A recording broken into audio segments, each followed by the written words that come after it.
Labdien! Mūsu Dzimis Eiropā nākamā sērija ir Kiprā.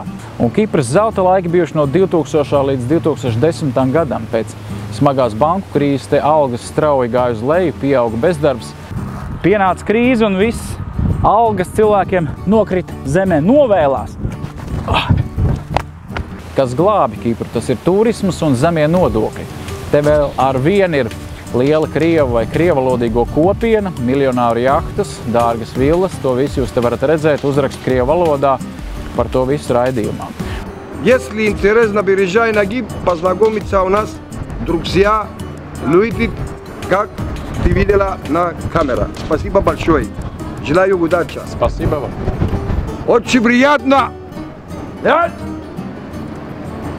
Atcerieties, ka Kipra joprojām sadalīta divās daļās pēc kara 74. gadā. Dienvidos ir Grieķu oficiālā Kipras republika un neatzītā Ziemeļkipras Turku republika. Pa vidu ir buferzona, to apsargā ANO karaspēks, un iedomājieties, mēs tikām tur iekšā, un tur ir, piemēram, Nikosijas starptautiskā lidosta, kur ir dramatiski, kāda tur apstājies laiks.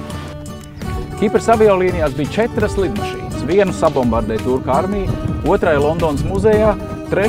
kaut kur pazudusi, bet 4. stāv vēl aizvien tepat uz skrejceļa.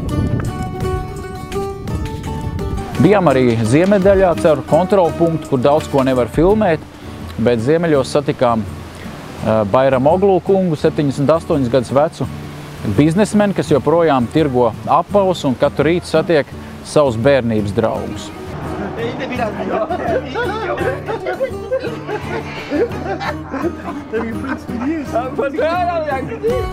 Noteikti atcerieties, ka raidījumā ir vērts redzēt, kā dzīvo Kipras zvejnieki. Sagaidījām viņus krastā, redzējām, ko viņi velk ārā no vidusjūras un arī uzzinājām, ko viņi domā par Eiropas Savienību. Un tā tad slēdziet iekšā televizors 5:30 svētdien pirms dienas ziņām LTV1.